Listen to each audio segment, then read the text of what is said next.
भैया जरा सामान आराम से उतारना, कोई भी चीज टूटनी नहीं चाहिए। टेंशन मत लीजिए भैया जी, हम आपके फ्लैट में सामान को आराम से रख देंगे। बहुत देर से तेरे हाथ की बढ़िया अदरक वाली चाय का इंतजार कर रही थी। कितना रह गया सामान? सारा ऊपर फ्लैट में रख दिया ना? नमस्ते अंकल जी। नमस्ते बेटा, नए आए हो लगता है। जी अंकल जी, आज ही आया हूँ, बस सामान शिफ्ट कर रहा हूँ। आप भी इस एरिया में रहते हैं क्या? हाँ बेटा, वो सामने कोने वाला फ्लैट मेरा है, वहाँ दूध की दुकान है ना, वहीं से दूध लेने जा रहा हूँ। तुम्हें भी कुछ खरीदना हो तो उस दुकान से ले लिया करो, वहाँ पर दूध, दही, मक्खन, पनीर सब कुछ मिलता है। जी अंकल, बिल्कुल। थैंक यू अंकल जी। लगता है हमारे सामने वाले फ्लैट में शिफ्ट किया है, क्योंकि सामान वहीं आ रहा है। अकेला ही लग रहा है लड़का, कोई साथ नहीं है। माँ जी, रात के खाने में क्या बनाऊं? नीचे सब्जी वाला खड़ा हुआ है, एक काम करती हूँ, कटहल ले आती हूँ। कच्चा कच्चा लग रहा है, बढ़िया बन जाएगा। हाँ ठीक है बहू, कटहल ही ले आओ, मेरा भी बहुत मन है कटहल खाने का। आरती नीचे गली में सब्जी वाले से सब्जी लेने चली गई। शोभा उसके उदास चेहरे को ऐसे ही देखते रहती थी। आरती पहले ऐसी नहीं थी, वो हंसती बोलती सबसे खूब बातें करने वाली थी। 7 साल पहले आरती के पति का देहांत हो गया था। उसके बाद आरती अपने मायके चली गई, क्योंकि उसके माता पिता ने एक और लड़का देखा जिससे आरती की दूसरी शादी कर सके, पर वो लड़का भी गलत था। इसलिए आरती ने उससे शादी करने के लिए मना कर दिया और उसके बाद फिर से आरती अपनी बूढ़ी सास के पास आ गई और तभी से आरती अपनी सास शोभा के साथ रह रही है। शोभा ने कई बार आरती को दूसरी शादी करने के लिए कहा, पर आरती ने फिर मन नहीं बनाया। ओ सब्जी वाले भैया, कटहल कैसे दिया? आरती की आवाज सुनकर रोहित नाम के उस आदमी की नजर आरती पर गई, जो नया नया फ्लैट में आया था। रोहित ने आरती को हाय किया। आरती ने बहुत धीरे से हाय का जवाब दिया। हाय। हाय भैया, आधा किलो कटहल दे दो। कटहल? ये तो मेरी भी फेवरेट सब्जी है। भैया जी, सारा सामान आपके फ्लैट में रखवा दिया है, हमारा हिसाब करो तो हम जाएं, शाम होने वाली है। हाँ देता हूँ। आरती ने कटहल लिया और चुपचाप ऊपर फ्लैट में आ गई। रोहित भी अपने फ्लैट में सामान सेट करने लगा। आरती की रसोई की खिड़की से रोहित की रसोई की खिड़की साफ दिखाई देती थी। आरती रसोई में कटहल की सब्जी बना रही थी। अचानक उसकी नजर रोहित की रसोई की खिड़की की तरफ गई। रोहित आटे के डिब्बे को रसोई की ऊपर वाली अलमारी में रख रहा था। अचानक डिब्बे का ढक्कन खुल गया और सारा आटा रोहित के मुंह से लेकर कपड़ों पर गिर गया। रोहित ऐसा लग रहा था मानो कोई आटे में भीगा हुआ भूत हो।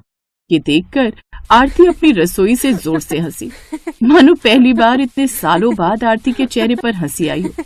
रोहित भी उसकी तरफ स्माइल करके देखने लगा। आरती ने अपनी हंसी को रोका, तभी शोभा आ गई। अरे बहू, हंसना क्यों बंद कर दिया? तुम हंसती हुई बहुत प्यारी लगती हो, ऐसे ही हंसती रहा करो। रोहित बेटा, आरती बता रही है कि तुम्हें कटहल की सब्जी बहुत पसंद है।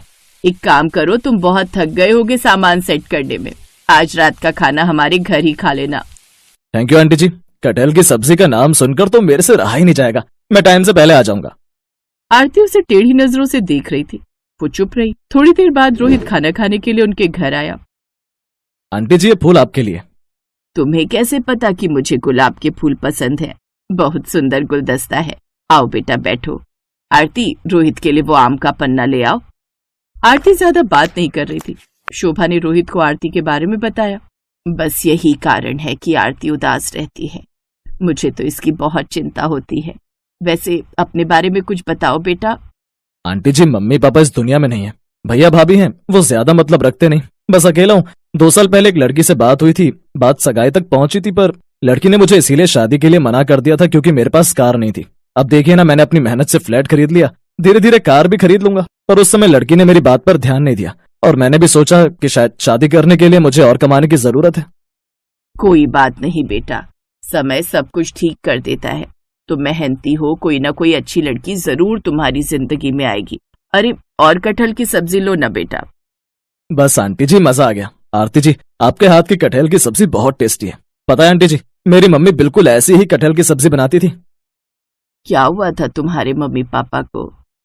आंटी जी, पापा तो तभी चल बसे थे जब मैं और मेरे भाई छोटे थे।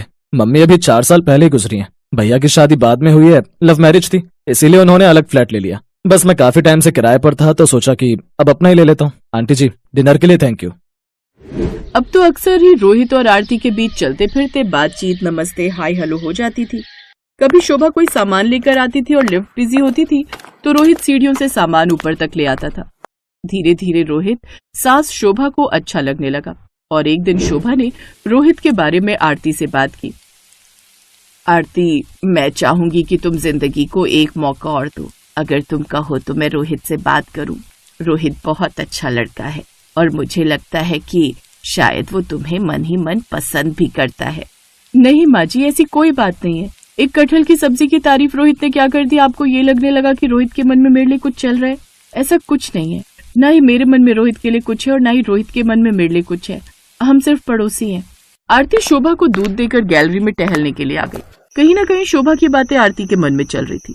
तभी उसने देखा गैलरी में रोहित किसी से फोन पर बात कर रहा है। रोहित ने दूर से आरती को देखा और हाथ हिलाकर हाय किया और फिर से फोन पर लग गया। कुछ देर बाद आरती कमरे में आकर सो गई।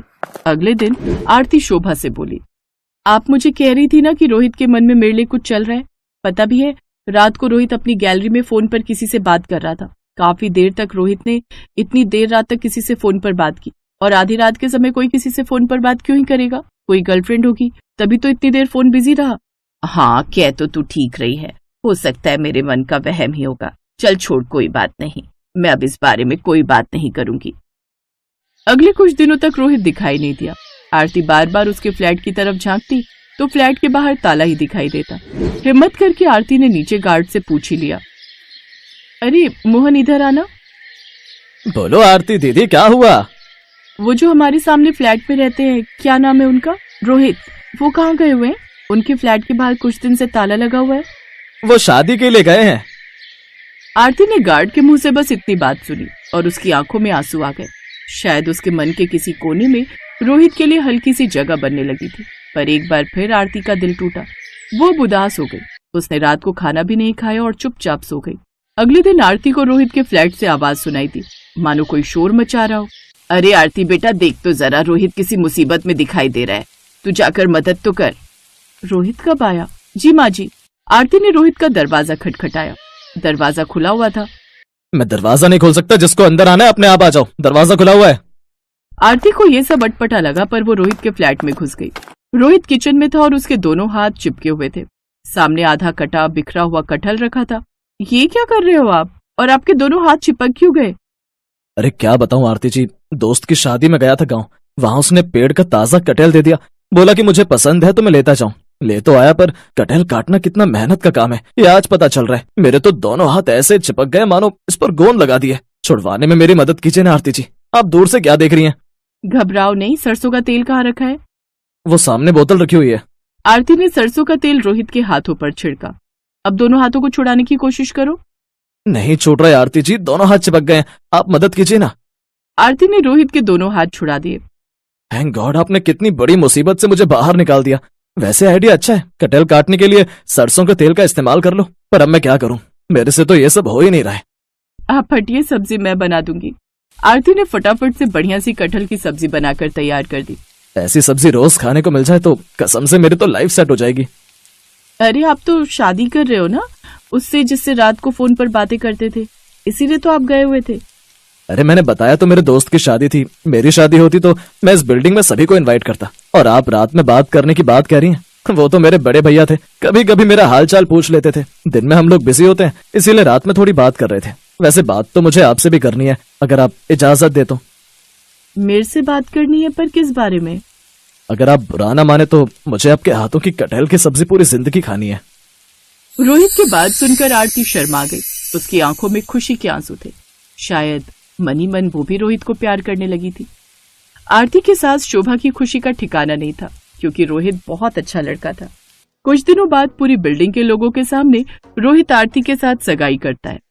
और फिर कुछ दिनों बाद रोहित के किचन में बढ़िया सी कटहल की सब्जी बन रही थी, जो उसकी पत्नी आरती बना रही थी।